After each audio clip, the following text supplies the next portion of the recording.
अस्सलाम वालेकुम student. Last time हमने एफ डिस्ट्रीब्यूशन को स्टार्ट किया था और उसमें हमने sigma one square over sigma two square का इंटरवल किया, sigma two square over sigma one square का इंटरवल किया और साथ ही हमने इक्वलिटी ऑफ टू वेरिएंसेस के लिए टेस्टिंग और हाइपोथेसिस के क्वेश्चन भी किए थे। तो स्टूडेंट, अगर तो आपने इनको देखा है तो इनकी जो कैलकुलेशन है वो ना होने के बराबर है। इसमें इसने S1 S2 निकाल के दिया हुआ, जस्ट आपने एफ की वैल्यू फाइंड करी। इस तरह इंटरवल में भी आपने देखा है कि कैलकुलेशन इजी है। S1 S2 दिया होगा या आपको कैलकुलेट करना पड़ेगा, तो थोड़ा सा प्रॉब्लम आता है इसका क्रिटिकल रीजन में और टेबल वैल्यू देखने में। क्रिटिकल रीजन आपने याद रखना है कि H1 ग्रेटर हो तो क्या होगा, लेस हो तो क्या होगा, नॉट इक्वल टू तो क्रिटिकल रीजन क्या होगा। एक तो ये पॉइंट। दूसरा स्टूडेंट, इसका टेबल देखना, और टेबल देखने का तरीका मैं आज आपको तफसील से बताता हूँ। पहले हमने लास्ट टाइम जब क्वेश्चन किया तो जस्ट मैंने वैल्यू देख के लिखी थी, लेकिन आज आपको मैं इसका अच्छे तरीके से समझाता हूँ कि इसकी टेबल वैल्यू आप किस तरह फाइंड करते हैं, और इसको ज़रा सुना अपने ध्यान से। फिर पहले इंटरवल का करते हैं कि हमारे पास F alpha by two V one और F alpha by two V one V two, और वी वन आपका 9 के बराबर है, वी टू आपका 7 के बराबर। ठीक हो गया। तो जब आपने यहाँ पे लिखा तो ये 0.0579 और ये 0.0597। स्टूडेंट, यहाँ पे अगर 0.05 लिखा होगा तो इसका मतलब आपने 0.05 वाला टेबल यूज कर, ये टेबल 0.05 वाला टेबल आपने यूज कर। ठीक है। अगर यहाँ पे 0.01 लिखा होगा तो आपने 0.01 वाला टेबल यूज करना। अगर यहाँ पे 0.025 लिखा होगा, ये आगे लिखा हुआ है टेबल में, 0.025, 0.01, तो ये आपने डिसाइड करना है कि कौन सा टेबल होगा। तो यहाँ पे अगर 0.05 है तो ये 0.05 वाला टेबल आपने यूज करना, 5% वाला टेबल यूज करना। एक तो ये बड़ा पॉइंट है कि आपको पता होना चाहिए कि मैंने टेबल कौन सा यूज करना है। अब जब आपको टेबल का पता चल गया स्टूडेंट, तो अब आपने वो वैल्यू देखनी किस तरह। पहले तो मैं आपको एक सिंपल यहाँ पे टेबल दिखाता हूँ, ये वाला। इसमें ये वैल्यू गिवन है, तो जो हमने वैल्यू देखनी थी वो थी 7.9। अच्छा स्टूडेंट, ये एफ के अंदर जो पहली वैल्यू होती है, ये वाली जो मैंने कल भी बताया था, इसको हॉरिजॉन्टल देखते हैं और दूसरी वैल्यू को वर्टिकल देखते हैं। दूसरी वैल्यू को वर्टिकल देखते हैं। अब अपनी पहली वैल्यू को जब हॉरिजॉन्टल देखने हैं, पहली वैल्यू है 7 और दूसरी है 9, तो ये 7 और ये 9,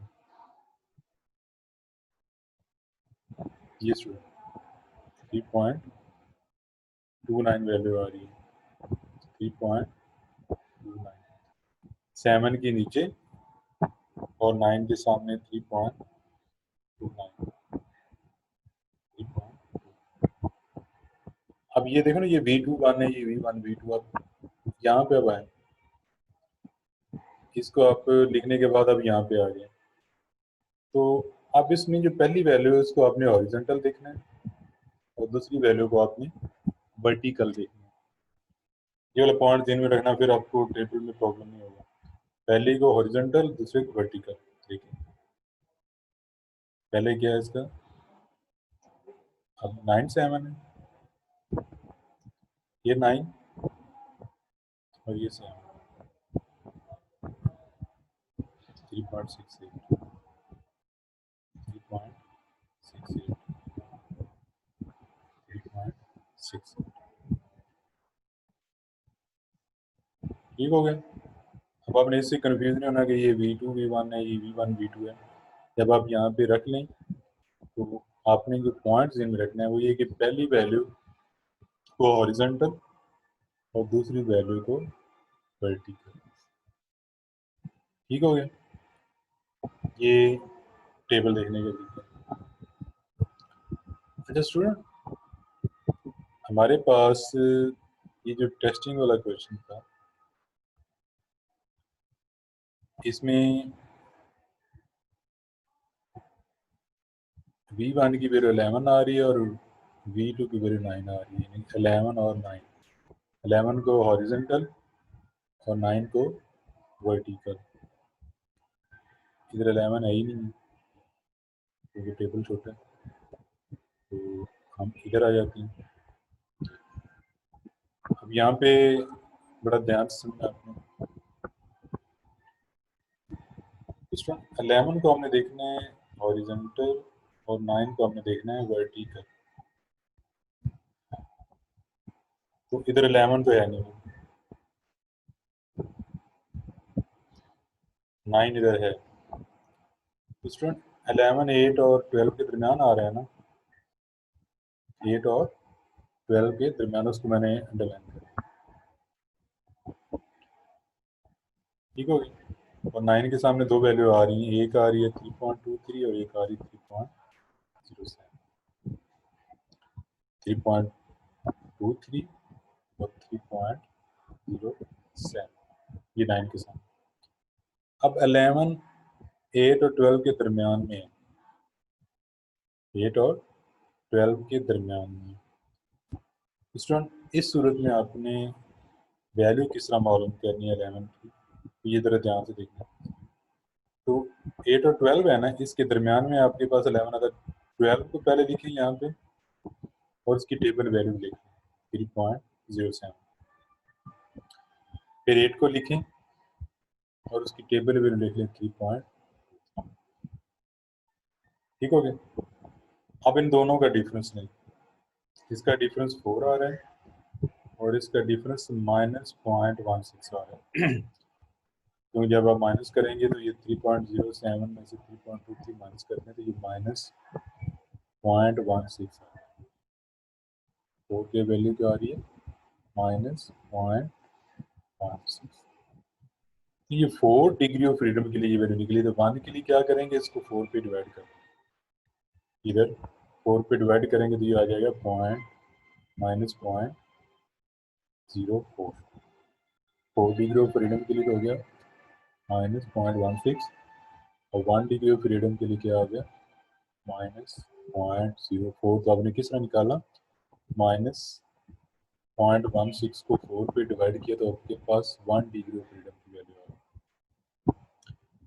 अच्छा स्टूडेंट, अब 8 में अगर 3 जमा करें फिर 11 बनता है ना, 8 में 3 ऐड करें तो 11 बनता है। तो मैंने इसको 3 से मल्टीप्लाई करके 3 की वैल्यू मालूम कर ली है -0.12। -0.1। अब ये वाली वैल्यू अगर 8 की टेबल वैल्यू में ऐड करोगे तो आपके पास क्या आ जाएगा, 11 की वैल्यू आ जाएगी। क्या आ जाएगी, 11 की वैल्यू आ जाएगी। 8 + 3 11 होता है ना, तो इससे आगे जाना है प्लस करना है, पीछे आना है तो माइनस करना है। ठीक हो गया। अच्छा जी, अब देखिए ये 12 की वैल्यू आपके पास आ रही 3.07, 3.07। इसे आपने पीछे जाना है तो माइनस करना है, तो ये वाली वैल्यू जो 1 वाली माइनस करेंगे इसमें से तो आपके पास जवाब क्या आ जाएगा, 3.11। 3.11। अगर आगे जाना है तो प्लस करना है,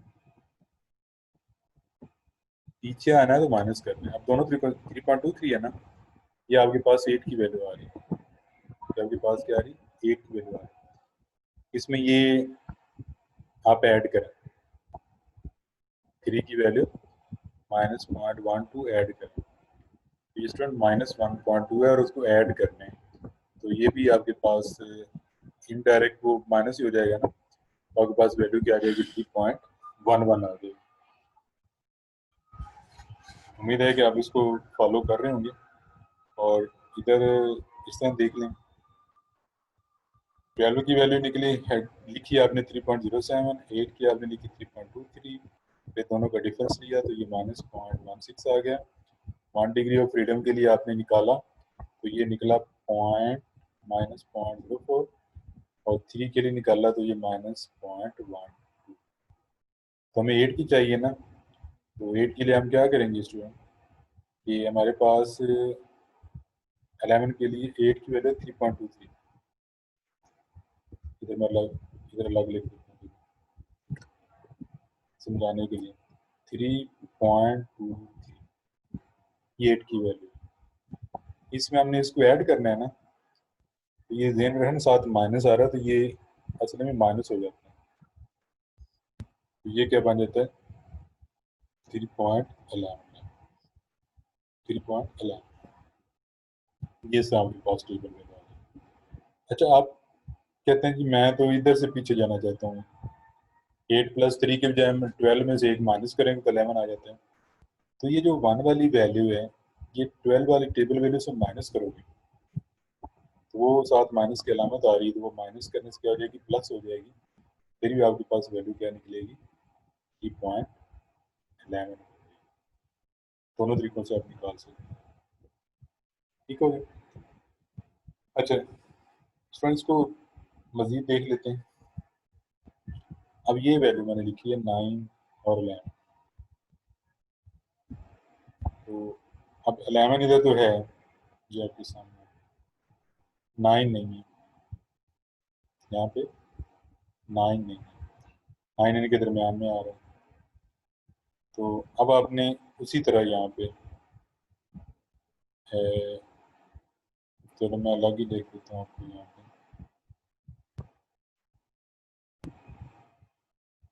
समझाने के लिए कि 12 की वैल्यू आपके पास स्टूडेंट 3.07, कौन सी वैल्यू इसको मैं इधर लेके आता हूँ तो अगर नजर आता है ये इधर आ, क्योंकि वो मैंने वो 9 के सामने, अब 11 के सामने स्टूडेंट 11 के सामने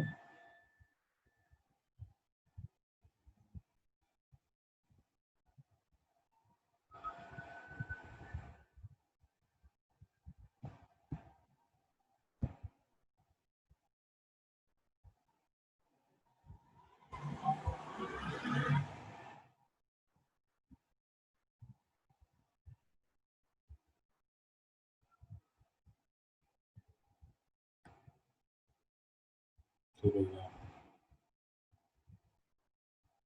ठीक हो गया। अब 12 की वैल्यू आ रही है 11 के सामने 2.79, 2.79, और स्टूडेंट 8 की वैल्यू आ रही है 2.95। अब आपने इसका डिफरेंस लेना है, तो डिफरेंस लेने से ये तो 4 आ रहा है, ये डिफरेंस चेक कर लेते हैं कि 2.79 में से जब आप माइनस करेंगे 2.95 वैल्यू आ जाती है -0.16। स्टूडेंट बाई चांस वही वैल्यू आ रही है, इसको थोड़ा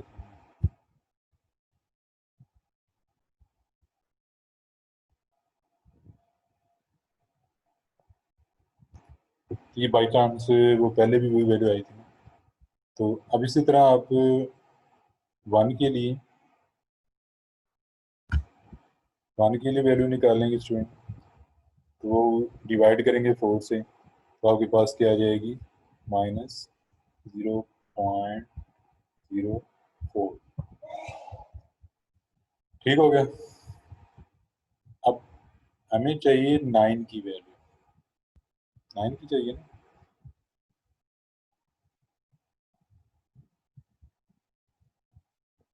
ये ऊपर लिखो, हाँ ये 9, 9 अब है, तो 9 की वैल्यू चाहिए स्टूडेंट। अब 8 में 1 ऐड करने से 9 बनता है ना, तो हम क्यों ना 8 की जो टेबल वैल्यू है ये वाली, इसमें इसको ऐड कर दें। ठीक हो गया। जब इसको हम ऐड करेंगे 2.95, उसमें ऐड किया 0.04, ये 2.91 है, 2.91, और ये आपके पास वैल्यू क्या है, 2.9। अच्छा आपकी मर्जी है, आप 12 से पीछे की तरफ जा सकते हैं। 12 में से अगर आप 3 माइनस करें तो 9 आता है ना। पहले आपको यहाँ पे 3 की वैल्यू फिर निकालनी पड़ेगी अगर 3 के साथ करना चाहते हैं तो वो -0.12 आ रहा है। तो 12 की टेबल वैल्यू से इसको माइनस करना है। जब इसको माइनस करना है तो इनडायरेक्ट वो प्लस हो जाएगा, फिर भी आपके पास वैल्यू क्या निकलेगी, 2.91। दोस्तों ये है, अगर आपके टेबल में डिग्री ऑफ फ्रीडम यहाँ पे नहीं लिखा था, जिस समझना आपको पता है कि इतना बड़ा पेज तो नहीं हो सकता ना कि 1 2 3 4 5 20 तक वो लिखते हैं, 24 तक लिखते हैं या उससे आगे लिखते हैं, तो उसकी फिर एडजस्टमेंट करनी पड़ती है। तो ये वैल्यू फाइंड करने के लिए ये एक प्रोसीजर है। अब ऐसे तो आप देख रहे हैं कि यहाँ पे कुछ वैल्यू नज़र आ गई थी अब, और उसे आप देख सकते हैं, मेरा ख्याल है इसने हाँ जो 11 इधर शुरू किया हुआ है या बस ये इसी तरह की टेबल है। तो कुछ टेबल हैं उसमें आपको मजीद वैल्यू मिल जाएगी यहाँ पे आगे। तो ये मेरा ख्याल है कि उसमें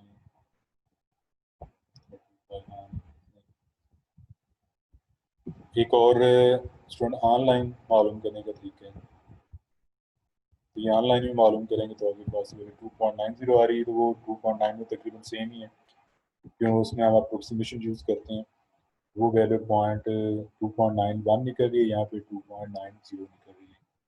इतना फ़र्क नहीं है, एडजस्टमेंट करने से तकरीबन वैल्यू सेम आती है। तो अब स्टूडेंट ये एफ का टेबल देखने का, और आपने इसमें भी कंफ्यूज नहीं होना कि ये हमने इधर जो क्रिटिकल रीजन था यहाँ पे कभी भी V2 V1 हो जाता है, तो कभी V1 V2 हो जाता है। अब जो भी यहाँ पे हो, जब आप इसमें वैल्यू लिख लेते हो, वैल्यू लिखने के बाद वो ये फॉर्म बन देती है, ये वाली। तो ब्रैकेट के अंदर जो पहली वैल्यू आ रही है उसको आपने हॉरिजॉन्टल लिखना है, और दूसरी वैल्यू जो आ रही है उसको आपने वर्टिकल। और ये हमेशा V1 इधर लिखा होता है और V2 हमेशा इधर ही लिखा होता है। तो ये इसका तरीका है देखने का। ये पहली वैल्यू आ रही है उसको हॉरिजॉन्टल, तो दूसरी आ रही है उसको वर्टिकल। यहाँ पे जो पहली वैल्यू आ रही है उसको हॉरिजॉन्टल, जो दूसरी आ रही है उसको वर्टिकल। तो अगर तो सीधी सीधी वैल्यू हो, चलो यहाँ पे एक और आपको समझा देता हूँ मैं। ये देखिए, ये सीधी सीधी वैल्यू है,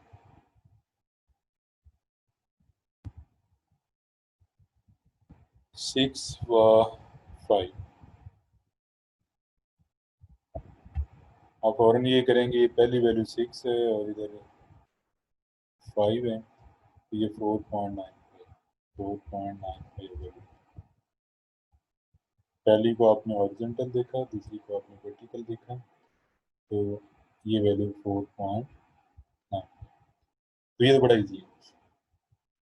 लेकिन अगर आपको किस तरह की वैल्यू फाइंड करनी पड़े, उसके लिए स्टूडेंट ये प्रोसीजर करना, और ये तो क्वेश्चन का हिस्सा नहीं है कि आप इधर जो है ना वो साथ लिख के तो जिस तरह एक टेबल बना के, जिस तरह मैंने यहाँ पे लिखा है ये वाला, तो यहाँ पे आप लिखते फिरें।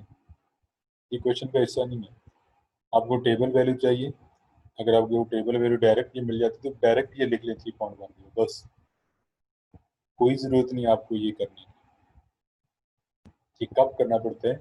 जब आपको ऐसा टेबल अवेलेबल हो जिसमें इस तरह की वैल्यू दी जाए। अब टेबल ज़रूरी तो नहीं है कि आपको वो ऐसे टेबल दे जिसमें बाकी एग्जैक्ट वैल्यू मिल जाए। तो टेबल होते हैं उसमें एग्जैक्ट वैल्यू होती है, लेकिन अगर ना हो तो इसका मतलब ये नहीं तो आप उस क्वेश्चन को आप ड्रॉप कर देंगे। तो आपको ये तरीका आना चाहिए कि आपने अगर यहाँ पे वैल्यू मिस है तो उसको आपने किस तरह फाइंड। कोई मुश्किल नहीं है, थोड़ा सा इसको आप प्रैक्टिस कीजिएगा। आपके सामने लिखा हुआ है कि ये मैंने किस तरह लिखा, पहले 12 की वैल्यू, फिर 8 की वैल्यू, फिर डिफरेंस लिया, फिर 1 के लिए निकाला। उसके बाद अब आपको पता है कि 8 + 3 11 होता है, फिर मैंने 3 का निकाल लिया। 12 में से 1 माइनस करें फिर भी 11 आ जाता है, तो वो आपकी अपनी मर्जी। मैंने दोनों तरीका आपको बता दिया। तो ये था टेबल देखने का तरीका। अब अगर नेट की सहूलत है तो आप वहाँ पे देखें, मैंने डायरेक्ट ये कैलकुलेट कर सकते हैं, कैलकुलेटर होता है, इसे कैलकुलेट भी कर सकते हैं। अगर आपके पास कोई ऐसा कैलकुलेटर है जिसमें ये टेबल हो, कोई मसला नहीं, आप ये वैल्यू डायरेक्ट यहाँ पे लिखें कि ये इतनी वैल्यू आती है, तो ये वाला प्रोसीजर आपको करने की कोई ज़रूरत नहीं। उम्मीद है कि आपको इसकी समझ आ गई होगी, और अगर नहीं आई तो फिर भी इस वीडियो को बार बार देखिएगा।